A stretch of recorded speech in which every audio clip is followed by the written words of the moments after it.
지난달 15일부터 전국 개별 단독주택의 예정 공시가격이 지자체별로 공개됐습니다. 가장 비싼 이건희 삼성전자 회장의 서울 용산구 한남동 단독주택의 공시가격은 올해 50% 이상 오른 것으로 나타났습니다. 자세한 내용 강산 기자와 함께 알아보겠습니다. 강 기자, 먼저 올해 이 회장 공시가격 얼마나 됩니까? 네, 단독주택 예전 공시가격 가운데 전국에서 이제 가장 비싼 이건희 회장의 서울 한남동 자택은 작년 261억 원에서 올해 398억 원으로 오르는 것으로 파악됐습니다.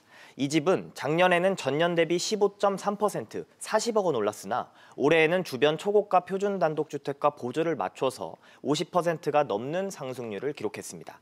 2위도 이태원동의 이 회장 소유 주택으로 235억 원에서 338억 원으로 43.8% 상승했습니다. 개별 단독주택 공시가격은 이 표준 단독주택 공시가격을 좀 참고를 해서 책정되는 만큼 주변 주택과 비슷한 것으로 이렇게 오른 것으로 보입니다. 네, 정부 발표와 지자체 발표의 공시가격 상승률이 차이가 많이 나는데 이 형평성을 두고도 논란이 있다면서요?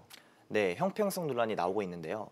이 통상 지자체가 산정하는 개별주택 공시가격은 감정원이 공개하는 이 표준주택 공시가격보다 상승률이 낮은 경우가 일반적인데요. 다만 그 격차가 평소 1에서 2%포인트를 넘지 않았던 것에 비해서 올해는 그 격차가 너무 많이 벌어졌기 때문에 형평성 논란이 계속 나오고 있는 겁니다. 올해 서울 용산구와 강남구, 마포구의 개별 단독주택 공시가격 상승률은 이 표준 단독주택 공시가격보다 한 6에서 8%포인트가량 낮은 것으로 알려졌습니다. 지난해에 비해 35.4% 올라서 전국 최고 상승률을 기록했던 이 용산구를 예로 들면 개별주택 공시가격 상승률은 27.75%로 표준주택보다 이 7%포인트 넘게 낮아졌습니다. 반면 지난해 용산구의 표준주택, 개별주택 공시가격 상승률 이 격차는 1.57%에 불과했는데요. 이 올해와 비교하면 굉장히 큰 차이를 보이는 거죠.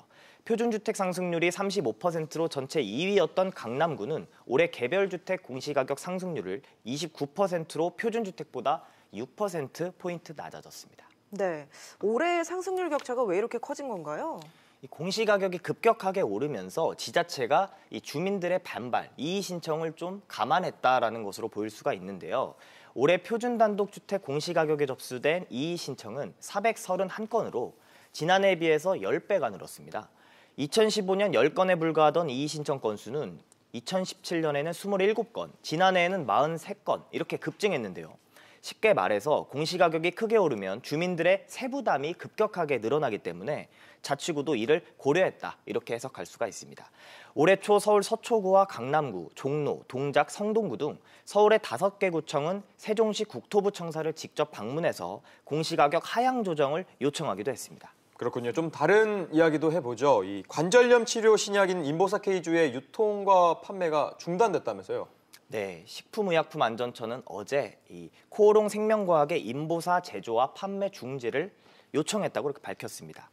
인보사의 주성분 중 1개가 허가 당시 제출한 자료의 세포와 다른 세포인 것으로 확인됐기 때문인데요.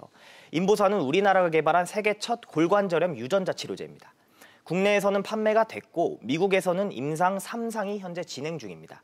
코오롱 생명과학은 최근 미국에서 이 인보사에 대한 임상시험을 진행하던 도중에 이에게 들어있는 세포가 연골세포가 아닌 신장세포라는 것을 알게 됐고 이를 식약처에 통보했습니다. 이에 식약처는 국내 시판 중인 약품에도 이에게 들어있는 세포가 미국과 마찬가지로 신장세포일 가능성이 있다고 보고 이 같은 조치를 내렸습니다. 네, 이미 국내에서 사용이 돼 왔다면 안전성에 문제가 없는 건가요? 네, 식약처는 좀 이 같은 사실을 알리면서 일단 일선 병원이나 아니면 의원 등에서 의사가 처방할 수 없도록 먼저 조치를 했습니다.